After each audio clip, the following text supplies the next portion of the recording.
mercy in your eyes, to fulfill the law and prophets. To a virgin came the word, from the throne of endless glory to a cradle in the dirt.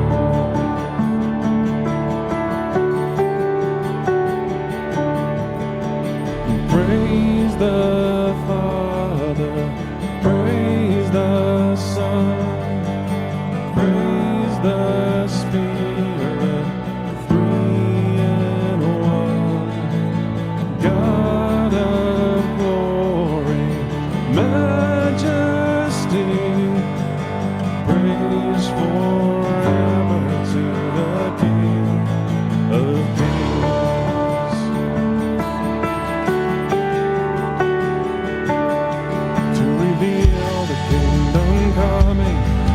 To reconcile the lost, to redeem the whole creation. You did not despise the cross, for even in your suffering you sought to the other side, knowing this was our salvation. Jesus, for our sake you died.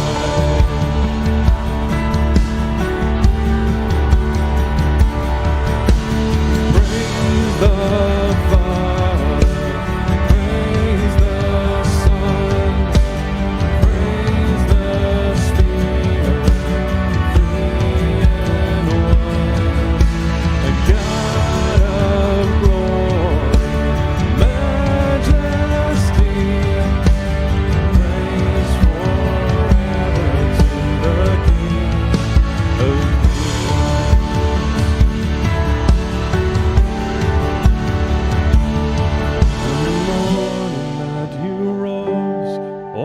Heaven held its breath till the storm was moved for good, for the Lamb had conquered death, and the dead rose from their tombs, and the angels stood in awe, for the souls of all who'd come to the Father are restored, and the Church of Christ was born, and the Spirit lit the flame. Now this gospel truth of old shall not kneel, shall not faint. By his blood and in his name, in his freedom I am free. For the love of Jesus Christ, who has resurrected me.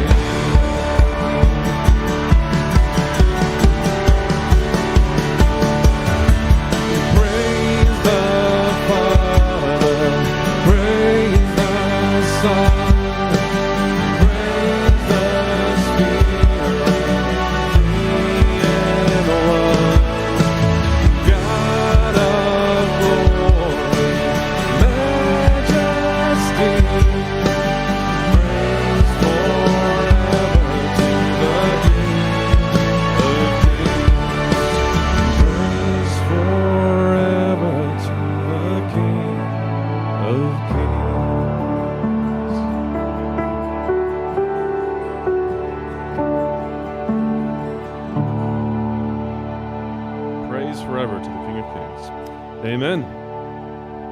All right, well, kids are dismissed to their classes.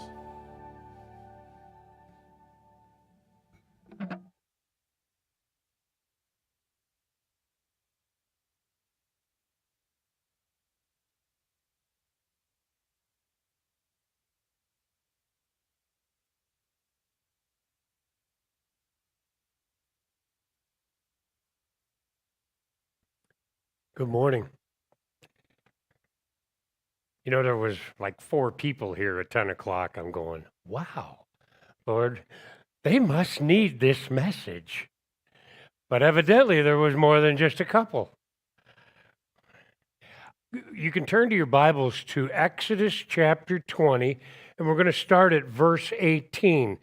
And while you're doing that, I will set the stage as to where we're at, because if some of you haven't read that, just prior to 18, God gives the 10 Commandments. to Israel, or what's going to be Israel. They're not Israel yet. They're wanderers in the wilderness as we speak. And God gives the 10 Commandments. And I was thinking about that and the minute God gives the 10 Commandments, then he gives, like, there's probably got to be at least 7 or 8 chapters in what God say. Then he lays it out what he means. Because then I thought, why, Lord? Why? Because you guys will try to find a way around those. So I have to be specific.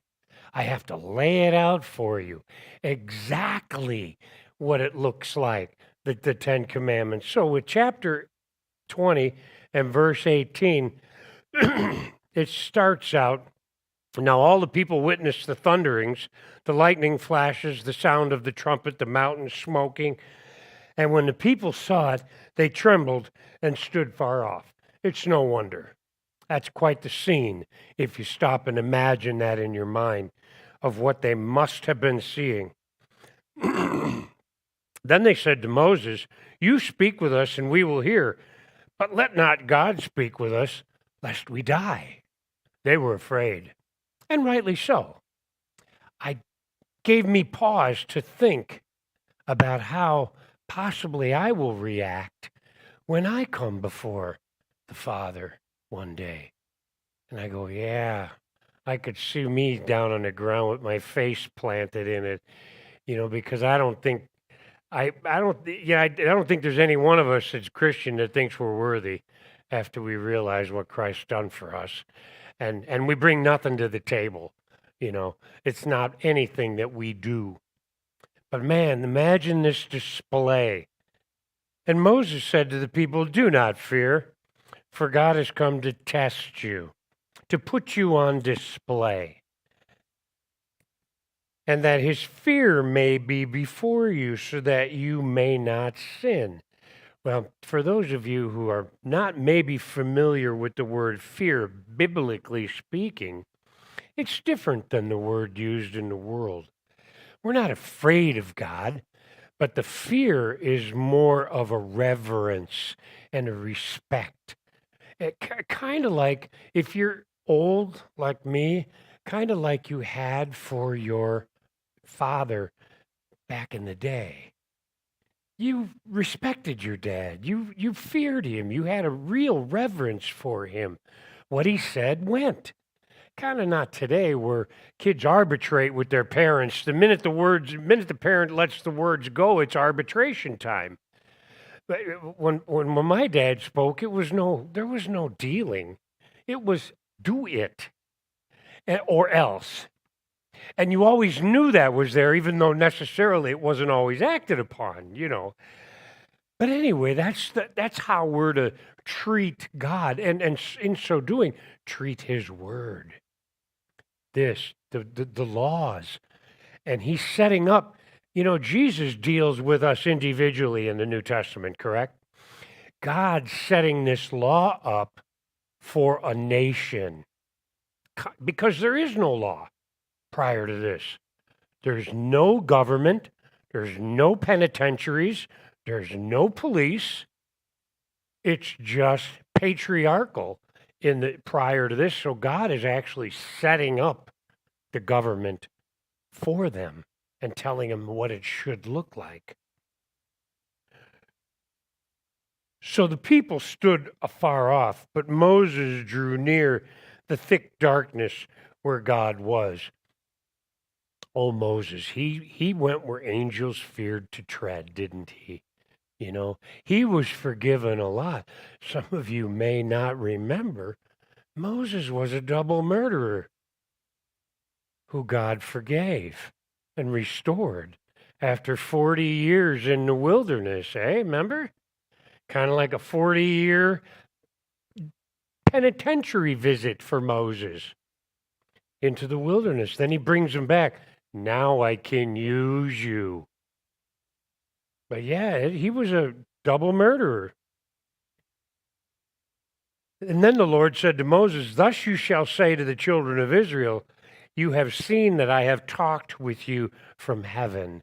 That's awesome to think about God speaking down from heaven to Moses. And the people, no doubt, are hearing this and experiencing it. Can you imagine the scene that there were 2.5 million people is the estimated amount of folks that were in that caravan that left Egypt and are wandering now in the wilderness?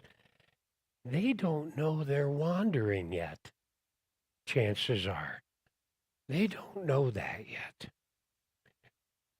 And 23 says, you shall not make anything to be with me, gods of silver or gods of gold. You shall not make anything for yourselves. In other words, I don't want you to make an image of me, is what God's saying. And what happens? We won't get to it today, but not too many chapters down the road, they're making an idol of gold. Just exactly what he told them not to do, they're doing. So they listen about as well as our kids do at times, eh? And we as kids, they don't listen very well. Verse 24, an altar of earth you shall make for me, and you shall sacrifice on it burnt offerings and your peace offerings, your sheep and your oxen. In every place where I record my name, I will come to you and I will bless you. So right away, God already starts to set up the sacrifices because he knows the sin's coming. We're a sinful bunch, ain't we? And God knows it. So right away, and there was no Jesus, so there was no forgiveness. There was just atonement or a covering via sacrifice. And that happened way back. So this is not anything new. You know, sacrificing is nothing new. And if you make for me an altar of stone, you shall not build it of hewn stone. For if you use your tool on it, you have profaned it. Nor shall you go up by steps to my altar, that your nakedness may not be exposed on it. In other words, I don't want you to touch the rocks. Don't make them pretty. I don't want anything elaborate. You think about the churches that are in the world, all over the world, how elaborate some of them are. And of course, there's steps going up to the altar, isn't there, in just about all of them. I can remember the Catholic church that I went to as a kid. Always there was steps up. And God said, I don't even want steps. Because guys didn't wear pants back then, right? And the common thing was, is the higher up you go, the more of your legs exposed. God said, I don't want you exposed when you're doing this to the people or to me. So he, very precise, isn't he? God is very precise. We're kind of slipshod. He's precise. Some of them maybe aren't. And God's big on the one-step program, by the way. There's no 12-step program with Jesus, with God. It's one step. Repent and be saved. I'll take care of everything after that. You just bring your desire, your knowledge of your sin to me, and I'll take care of the rest. You don't need a 12-step program with Jesus Christ. One will do. Now, there are judgments which you shall set before them, meaning the people. If you buy a Hebrew servant, he shall serve 6 years, and in the 7th year he shall go free and pay nothing. Some people mistakenly say God instituted slavery. Not even close. Slavery is old as man itself. Don't forget, when Cain left, there was a whole nother culture over there, wasn't there? And if you were with me when we studied Genesis, you'll know that Cain's people were totally different than Abel's people. Totally. So slavery has been around since time began. God did not invent it. God here is going to regulate it. In other words, the same reason, and I'm skipping ahead just a little bit to tie it all together for you. Divorce. God didn't institute divorce, but he recognized it's there, so he regulates it, which is not inventing it. God says, okay, you're going to divorce. This is the way, this is the picture. This is what I want it to look like. Verse 2 says, if you buy a Hebrew servant, he shall serve 6 years, and in the 7th he shall go free and pay nothing. If he comes by himself, he shall go out by himself. If he comes in married, then his wife shall go out with him. If the master has given him a wife, however, and she has borne him sons or daughters, the wife and her children shall be the master's, and he shall go out by himself. So if you, and you see, think about this now, the term slave in Hebrew, if you owed me money and you couldn't pay me, I could take you as a servant for 6 years to pay your debt. That was the way debts were paid when you didn't have the dough. If you come with a wife, you leave with a wife. If you don't come with a wife and I provide one for you, she stays. And the kids stay. They're mine. And then we'll go on. But if the servant says, I love my master, my wife, my children, I will not go out free. Then his master shall bring him to the judges. He shall also bring him to the door, or to the doorpost, more exactly. And his master shall pierce his ear with an awl, and he shall serve him forever. This, and they put a gold ring in it, denoting that this was a bond servant. This is a servant by choice. Isn't that a neat picture of Christ and us? We think we're happy in the world until we find Christ. And then we become really happy. But we're serving a master, aren't we? Jesus is our master. So we become bond servants. Paul, it was talked about by Jesus in the New Testament through Paul about bond servant by choice. So if you decide that, you're forever. And just like us, when we give our life to Christ, we're his servant. We should be his servant forever until the rapture. I was talking to a guy the other day, and I said, I don't know whether you're pre-trib or post-trib. I said, you'll find out you're wrong when I'm gone. And he looked at me. I said, hey, you have the right to your opinion, and you have the right to be wrong. We pre-trib. We're gone.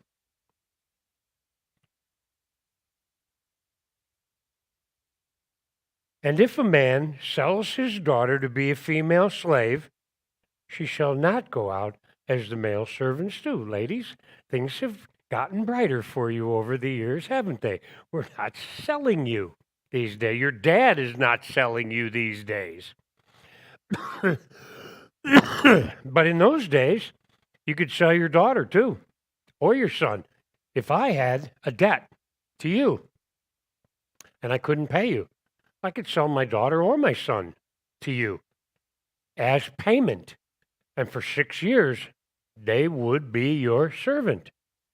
Slave, servant, kind of a, I remember doing Sunday school, that some of the kids just could not get that word slave through their head. They hated it when I tell them, you're a slave to Jesus. No, I'm not. No, yes, you are. It's just a stigma that they have. They haven't grasped the sincerity of that word when you think about your relationship with Jesus. If you think you're a slave to Jesus Christ, you'll act differently. than if you think you got something coming, as it were, or you're equal I can talk to God. Yeah, you can. He can smite you in a second. Not that he will. If she does not please her master, who has betrothed her to himself, then he shall let her be redeemed. He shall have no right to sell her to a foreign people, since he has dealt deceitfully with her. A lot of times these daughters were sold with a dowry. In other words, they were sold to be, I'm a landowner. I buy your daughter to marry her. I give you a dowry. She comes. But if I don't want her, I can't just sell her to some other foreign people or cast her out. And if he betrothed her to his son, he shall deal with her according to the custom of daughters.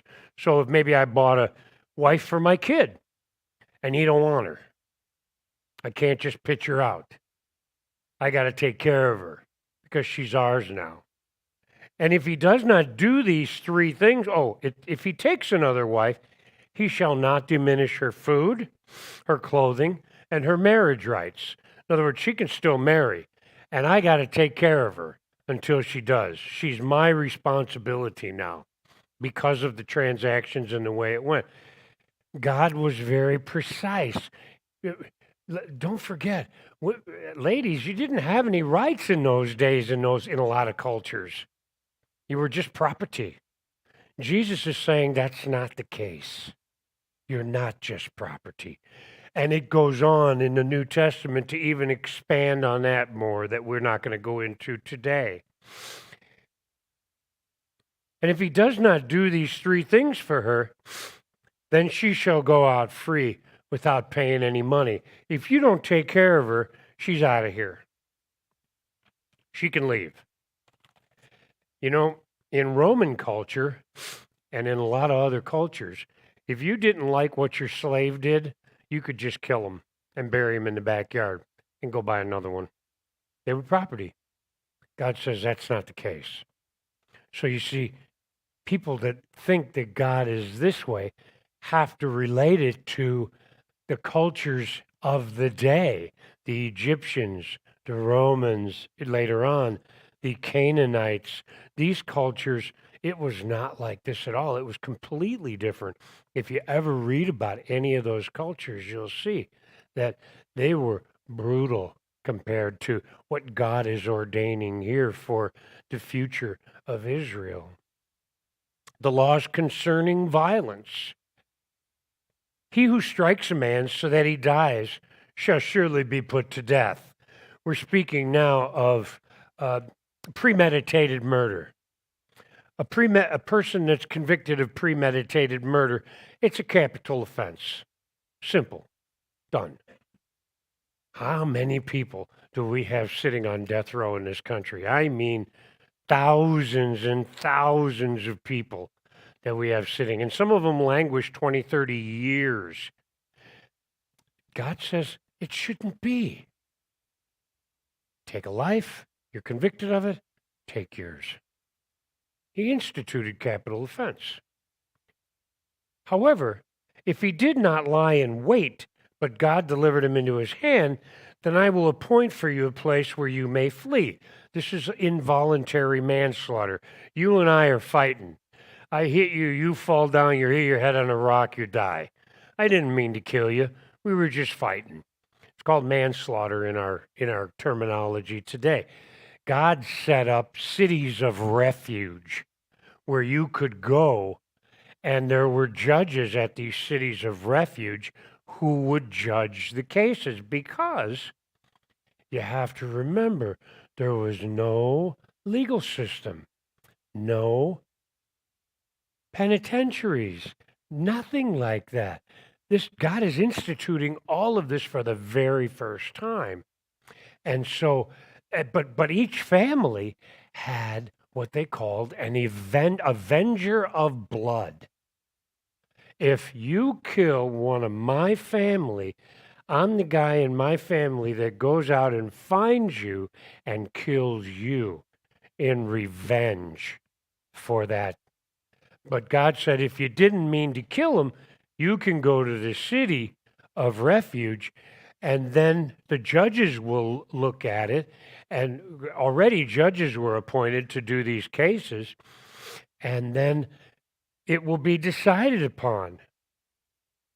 But if a man acts with premeditation, verse 14, against his neighbor to kill him by treachery, you shall take him from my altar that he may die.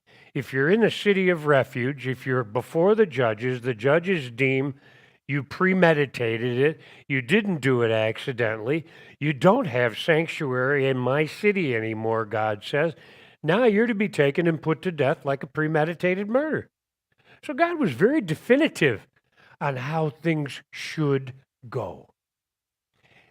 But you got to understand, the judges were appointed to judge using the book, using the laws that are set up, not arbitrary laws. Not like we have today. Today, it's kind of willy-nilly, I'm embarrassed to say. Our country's in shambles, for lack of a better word. I don't know what's going to happen to us as a nation. It's not going to be good, I don't think. I don't want to be the bearer of bad news, but we don't play in Revelation. At least I don't see us. So I hope something changes, but it doesn't look that way. Verse 15. He who strikes his father or mother shall surely be put to death. No ifs, ands, or buts. You hit your mom or dad, you're done in God's economy. That's a capital offense, as it should be. He who kidnaps a man and sells him, or if he is found in his hand, he shall surely be put to death. Kidnapping was a capital offense. I don't have any problem with that either. You steal my kid, or you steal somebody's kid, or whatever. How many kids are missing in this country? I mean, thousands and thousands and thousands of people are missing in this country. If you do that, you deserve it. You deserve to die. We'd have a whole different culture, wouldn't we? If this was followed up, if God's laws were followed up on, we would be living in a totally different place. It would look nothing like today. Unfortunately, it's probably not going that way because we know that this world is in control by Satan. We know that. There's no doubt in our mind. God says it. He who kidnaps a man, he who curses his mother or father shall surely be put to death. Isn't that interesting? Not just strike him, curse him. I heard my baby sister say something to my mother. I was long gone out of the house, and I heard about it. And I took her aside one day and I said, if you'd have said that when we were all home, I'd have beat you senseless. She was appalled. Of course, she's 23 years my junior. And I was gone when she was born. I don't even know her, But I said, there would be no way we would let you talk to Mom like that. No way. And I said, and if Mom was the mom she was when I was a kid, she'd have beat you with the frying pan. But she lost her energy when she had you. I got whacked with the pan a few times just for talking back. If men contend with each other and one strikes the other with a stone or with his fist, and he does not die but is confined to his bed, if he rises again and walks about outside with his staff, then he who struck him shall be acquitted. He shall only pay for the loss of his time and shall provide for him to be thoroughly healed. There was no workman's comp back then. If you hurt somebody, you were responsible to pay for their convalescence and for their rehabilitation and for their loss of time at work. Again, it'd be a different culture if we had that, wouldn't it? We're such a Sioux crazy country today and have been for quite a long time. But God is saying, no, no, no, no, no. If you hurt somebody, you're responsible to take care of them. Be a whole different place, wouldn't it? But it's for us to look at as Christians. It's for us to use for how we deal with each other. Think about that. How we deal with each other. And if a man beats his male or female servant with a rod so that he dies under his hand, he shall surely be punished. So see, God says, unlike the Romans and the Canaanites, you can't just kill your servants and bury them in the backyard if they burned the gravy. That's not acceptable to me. Notwithstanding, if he remains alive for a day or two, you shall not be punished, for he is his property. So if you hurt him and you didn't mean to kill him, in other words, the prior verse is you mean to kill him. Again, with the premeditation. God looks at the differentiation between what's in your heart.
Right there, doesn't he?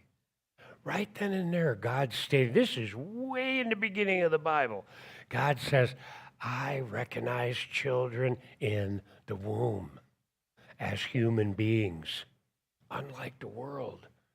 They don't even call them babies at the hospital. They call them fetuses so that they dehumanize them. Because then you're not killing a kid. You are.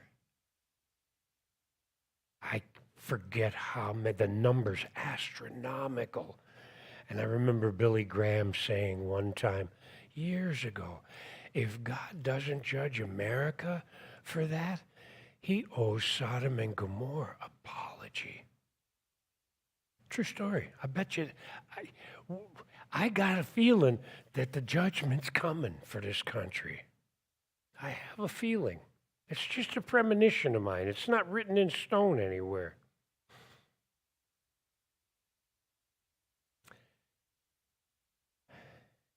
If men fight, if any harm follows, then you shall give life for life in that situation.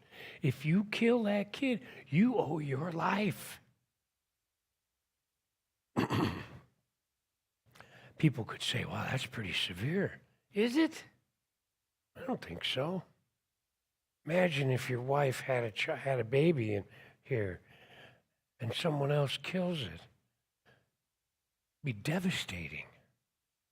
Every time I hear about a problem or think about a problem with a child, I relate it to my own. Immediately, I relate it to my own child. And I'm so thankful that my child didn't have to deal with any of that.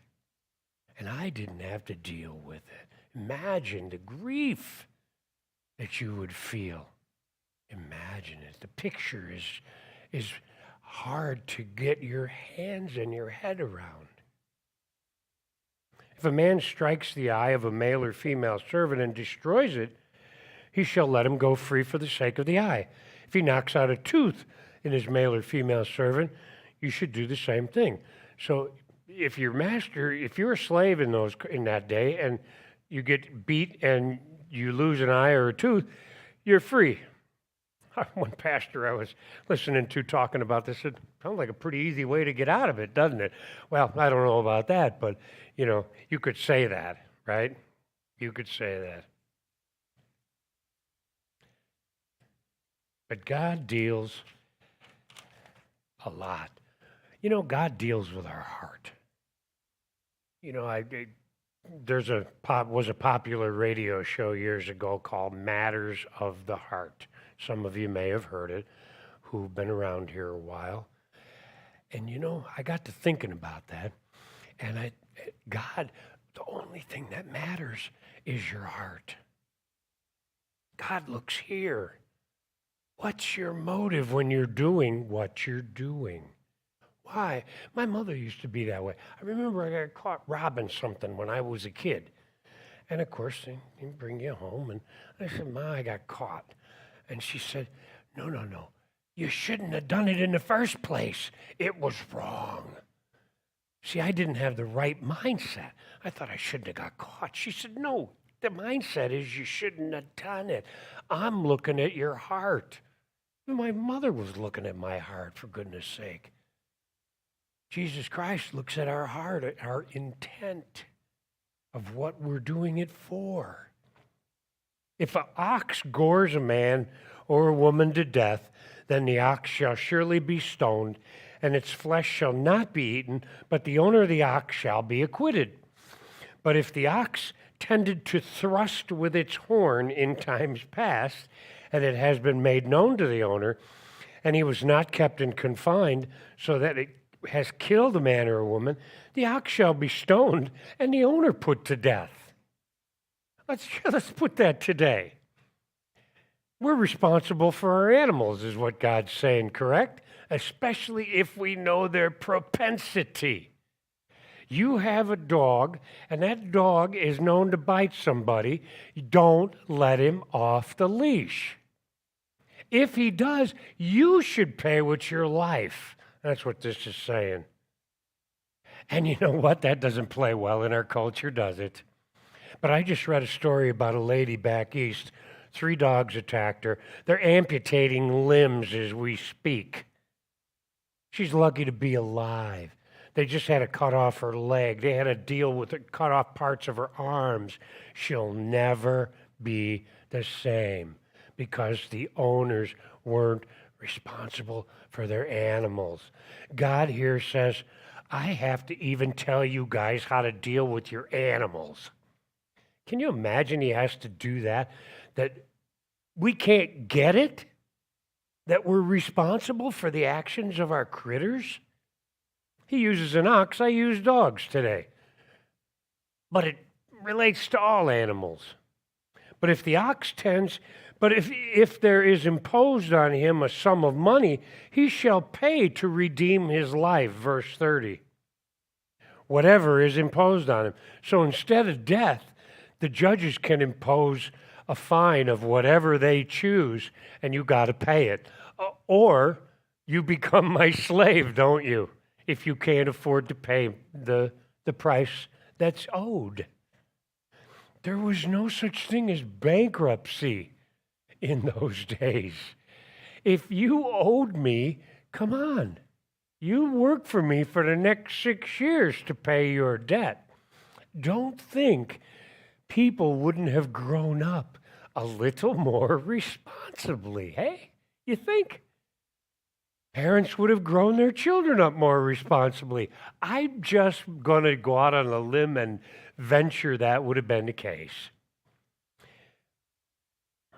Whether it is gored a son or a daughter, according to this judgment, it shall be done to him. If the ox gores a male or female servant, he shall give to their master 30 shekels of silver, and the ox shall be stoned. This is one that's not known to be habitually bad. Dog bites somebody, and it's not something, it's a first-time offense. Let's put it in that context. My insurance company, I had German Shepherds my whole life, and Dobermans, I had all kinds of dogs.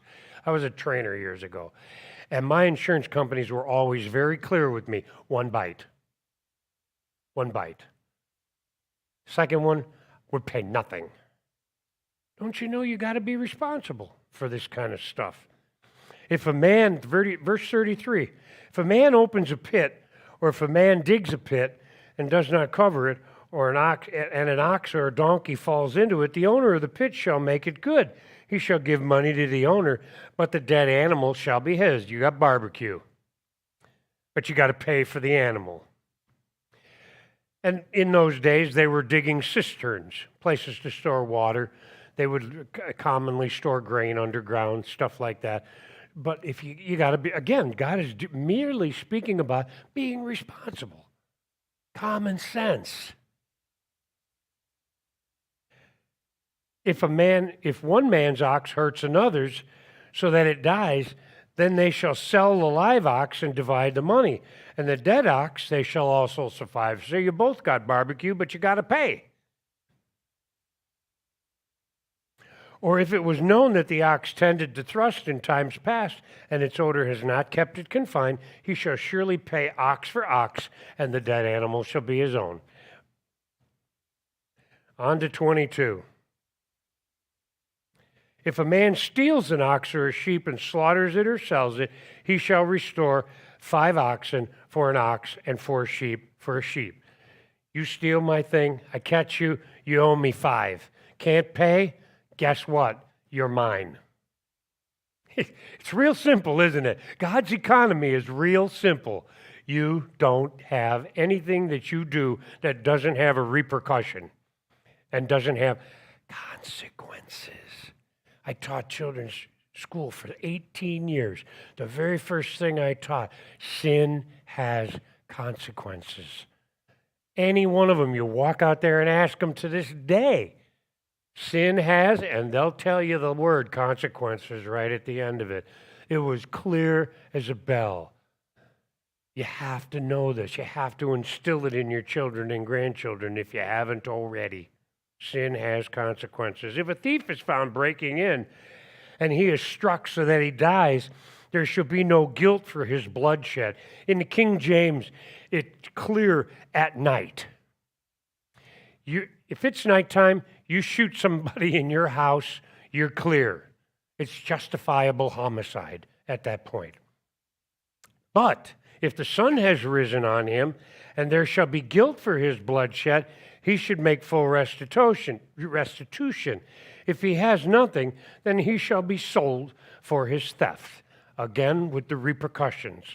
If the theft is certainly found alive in his hand, whether it is an ox or a donkey or a sheep, he shall restore double. If you steal something from me and I catch you, you owe me 2 for 1. Can't pay? You're mine.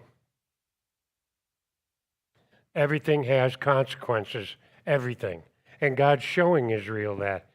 If a man causes a field or a vineyard to be grazed and lets loose his animal and it feeds in another man's field, he shall make restitution from the best of his own field and from the best of his own vineyard. You got to be responsible. God's saying again, be responsible for your animals. They're yours. It's your responsibility. If fire breaks out and catches in thorns, so that stacked grain, standing grain, or the field is consumed, he who kindled the fire shall surely make restitution. Very self-explanatory. You destroy something that's somebody else's, pay for it. That would end a lot of borrowing, wouldn't it? I remember loaning stuff, and it comes back broken, and nobody tells you until you go to use it the next time, and then you say, oh, yeah, that's the last time that person gets to use anything of mine. But God says you should just fess up to it and take care of it. If a man delivers to his neighbor money or articles to keep, and it is stolen out of the man's house, if the thief is found, he shall pay double. If I give you some stuff to watch for me, and all of a sudden that stuff comes missing out of the house while I'm on vacation, it's funny because maybe your stuff isn't gone, but mine is, and you owe me double. If the thief is not found, then the master of the house shall be brought to the judges to see whether he has put his hand into his neighbor's goods. God knows the hearts of people, doesn't he? You're going to be brought before the judges and find out if you stole his stuff. And if you are found guilty, you owe double. Can't pay? 6 years. You can. Everybody can. For any kind of trespass, whether it concerns an ox, a donkey, a sheep, clothing, or for any kind of lost thing which another claims to be his, the cause of both parties shall come before the judges, and whomever the judges condemn shall pay double to his neighbor.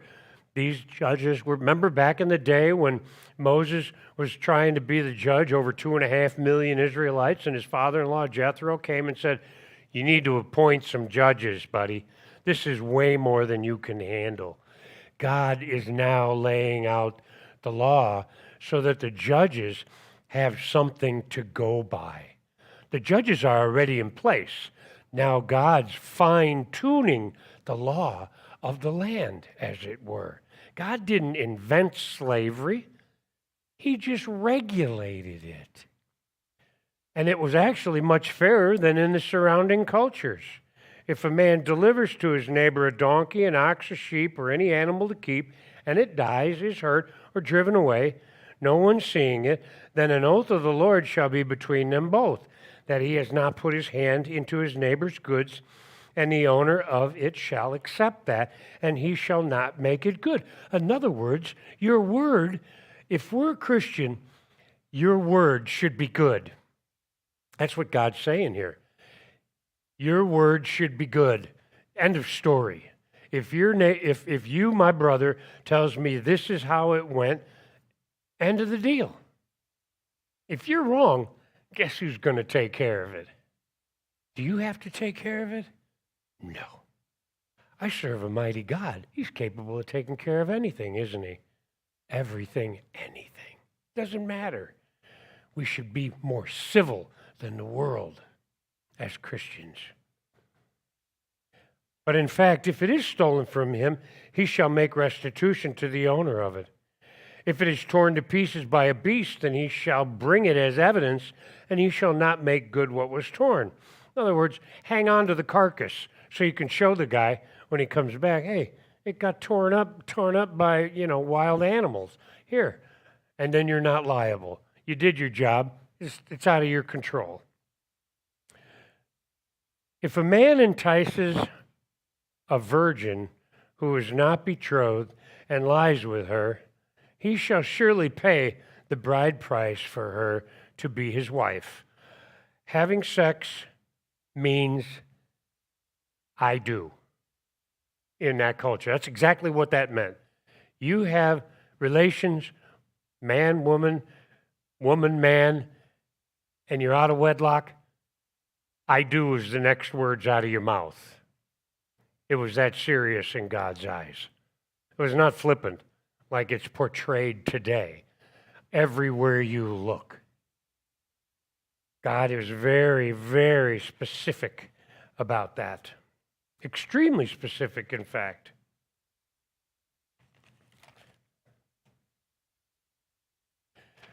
If you do it, you say I do. It's that simple.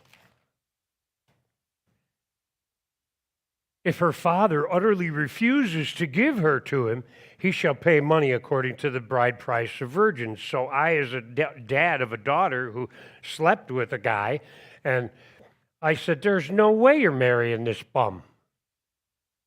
Then he owes dough to the daughter. You shall not permit. This one kind of tickles me a little. Verse 18. You shall not permit a sorceress to live. If you're a witch, you're dead in God's economy. There is no such thing as a good witch in God's eyes. All witchery, all sorcery is demonic and evil. All of it. And I know that just went out on the internet, didn't it? I had to think about that after it was done. Whoever lies with an animal shall surely be put to death.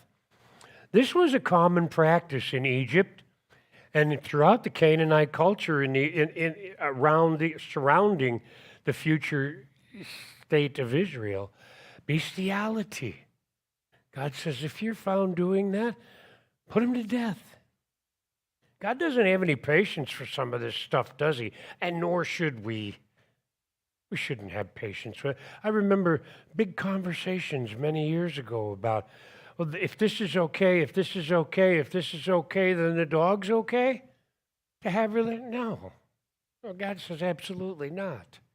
None of it's okay. He who sacrifices to any god except the Lord only, he shall be utterly destroyed. Idolatry was a capital offense in Israel. God just instituted that. Imagine that. Imagine that today. Most of the culture would be gone. We wouldn't have many people left on this earth. They wouldn't be talking about not having jobs anymore. There'd be a lot of people, wouldn't there? Gone. Gone. He who sacrifices to any god, you shall neither mistreat a stranger nor oppress him, for you were strangers in the land of Egypt. We should always, people that come here, I'm going to qualify that, legally. If you come to this country legally as an immigrant, which most of our grandparents or great-grandparents did, nobody should persecute you because of your ethnicity. Period. God says, end of story. You were one at one time. And I agree with that wholeheartedly. You know, growing up, I grew up in an integrated neighborhood. Some of you don't even know what that word means. In a city. It was every color under the sun, every ethnic under the sun within a few blocks of me. And you know what? We didn't see color. We were kids. We didn't see. Our parents were friends with their parents. If you misbehaved, their parent could give you a swat in those days. But nobody, we didn't see color. Did we fight with each other? I'm sure we did. It wasn't because you were black and I was white. It's because we're kids. We're fighting. We weren't taught to be that way. I detest these people who say that we're an inherently racist nation. Oh, there are people that can be that way.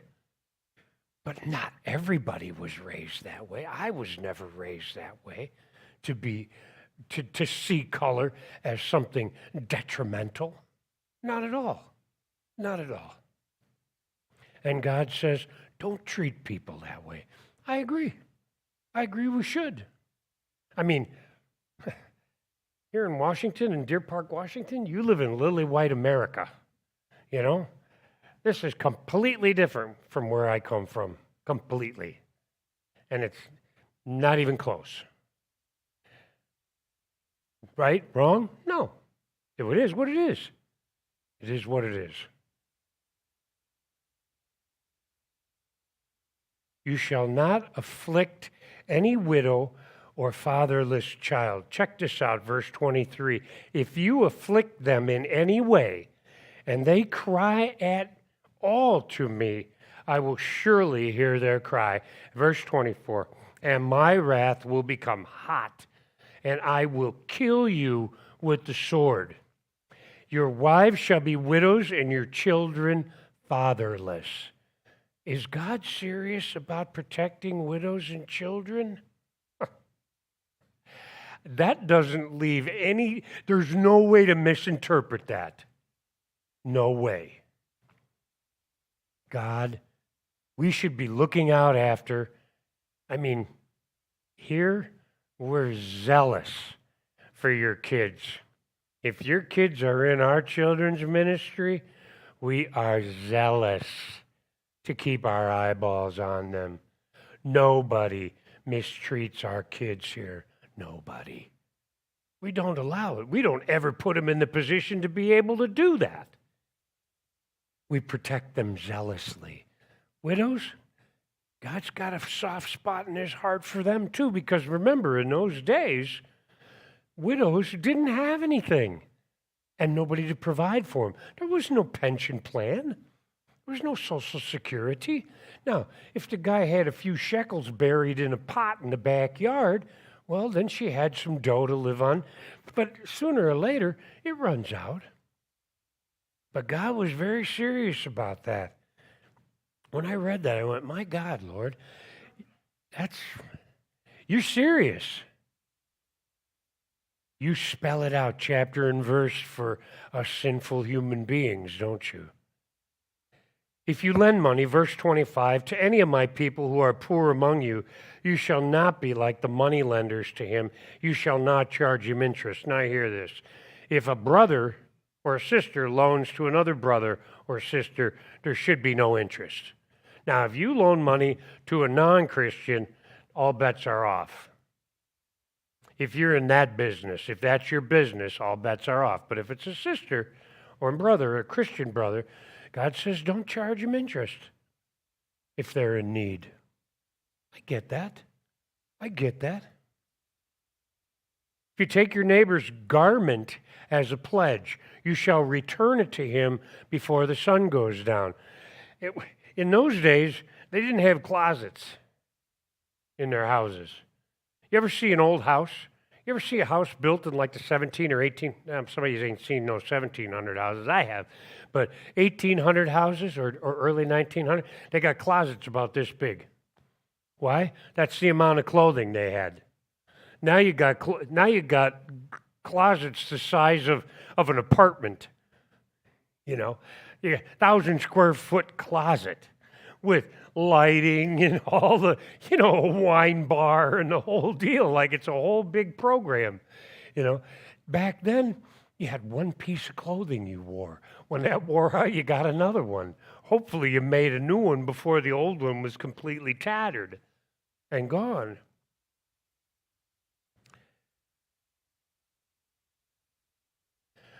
But if you do take it as security, for that is his only covering, it is his garment for his skin, what will he sleep in? And it will be that when he cries to me, I will hear, for I am gracious. God even has to tell the people in that day, and to us, I'm gracious. You may think I'm not, but I'm very gracious. And can we say anything other than that here at Calvary Deer Park? Look at the surroundings we're in. This we bought 6 years ago. It's paid for. God gave us the money to pay it off this year. It's done. Why? Because we follow his word. And we didn't take it for ourselves. It was used for the church and for whatever God laid it on our hearts to use it for. But he's blessed us ridiculously. Why? We adhere to the precepts. If we got a problem, we go to the book. It's that simple. Bob doesn't say, well, I think it should be like this. And I say, well, maybe it should be like this. No. What we think and feel don't count. Little did I shouldn't have to say that, but I will. What you think and feel doesn't count. What God says counts. Period. I put an exclamation point after that. If you follow that, you'll never get into trouble with God. You'll always be there's a pastor I know down in Oregon who says the ideal thing in life is to stay close to the spout where the blessings come out. And I get that. I understand that. Now, is life always rosy for us just because we're Christians? No. Does that mean we're not blessed? It does mean we're blessed. We're all blessed. We all got clothes, right? None of you look like you missed a meal. I think you all drove here too, didn't you? We're all blessed, ridiculously. Verse 29, in keeping with that very thought, you shall not delay to offer the first of your ripe produce and your juices, the firstborn of your sons, you shall give to me. You shall not tithe. Pure and simple. It was instituted back in Melchizedek's day, That's where the Bible first speaks about a tithe. But God reiterates it here to the children of Israel and to all of us, really, because anything that's said here, we can apply to our lives, anything. And it says, the firstborn of your sons you shall give me in that day and age. If you had a firstborn son, you went to the temple and you gave the temple 5 shekels and redeemed that son. I mean, you literally didn't give him over, but you went and gave a sacrifice for him. Because in God's eyes, having a firstborn son was a blessing. Because now you got somebody else to work on the farm with you. God's not silly, is he? Likewise, you shall do with your oxen and sheep. It shall be with its mother for 7 days, and on the 8th day you shall give it to me. The firstborn of them too. You get a firstborn ox or sheep, give it to me. I'm blessing you. You see, what that does and what it does for us and how it relates to us is it makes us trust God, doesn't it? For our existence. Trust me. I can't tell you how many times over my life God has said, trust me. Through his word. He's not audibly hawking with me. I'm not that blessed. Trust me. When I was a single dad and my daughter was 3 years old and 5 years old came around and he said, I don't want you to put her in a public school. And I said, but Lord, how am I going to pay for this? Trust me. Money started coming in from all different places. The IRS was giving me money. I got to the point where, you know how when the IRS comes in and you say, oh, geez, this came from the IRS today. I don't even want to open it. I got to the point where I'd see something from the IRS come, yes! And I'd rip it open because I was expecting it to be dough. The other day I got money from the Social Security Department. I couldn't put what's this for? I didn't have any explanation. So I called Social Security. I said, look, I don't mind receiving money, but I really like to know where it comes from and why, because you know what? If I don't got it coming, I want to give it back to you before I spend it. And the lady said, really? Most people don't call us. I said, I'm raised a little different. Where'd it come from? Why? Well, it was legit. So I said, thank you. And she said, can I do anything else for you? And I said, but of course, keep it coming. She said, I'll try. Keep the money coming. I'm enjoying it. You shall, and here, we'll close with this, of course, and you shall be holy men, and I'll add women to me. You shall not eat meat torn by beasts in the field. You shall throw it to the dogs, but go back to that the prior start of the verse. You shall be holy men and women to me. Holy means to be separate from the world in God's economy, to not be like the world, the culture, to be desensitized by the culture. There are people in our country who are attempting to do the right thing. You know, I would encourage you to pray for them. When you see somebody attempting to do the right thing, pray for that individual.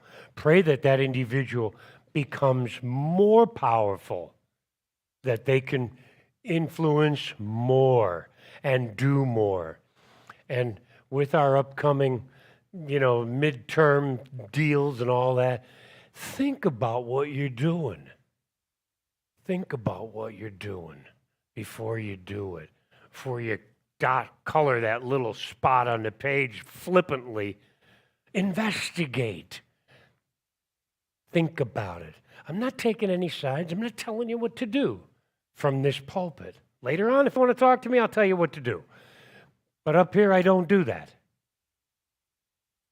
So with that said, Lord, we thank you that you give us everything we need to know to operate in this life. and you give us the wherewithal to do it. Thank you for blessing us, Lord, with everything that you do for us. Lord, we love you and we thank you. In Jesus' name, amen.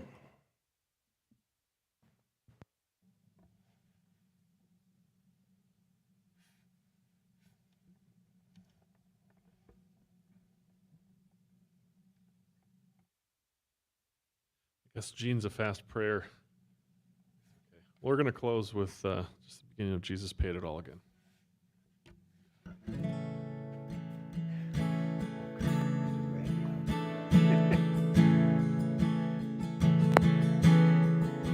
And I hear the Savior say, my strength indeed is small. Child of weakness, watch and pray. Find in me thine all in all. Jesus paid it all to him I owe. Sin had left a crimson stain, he washed in white as snow. Sin had left a crimson stain,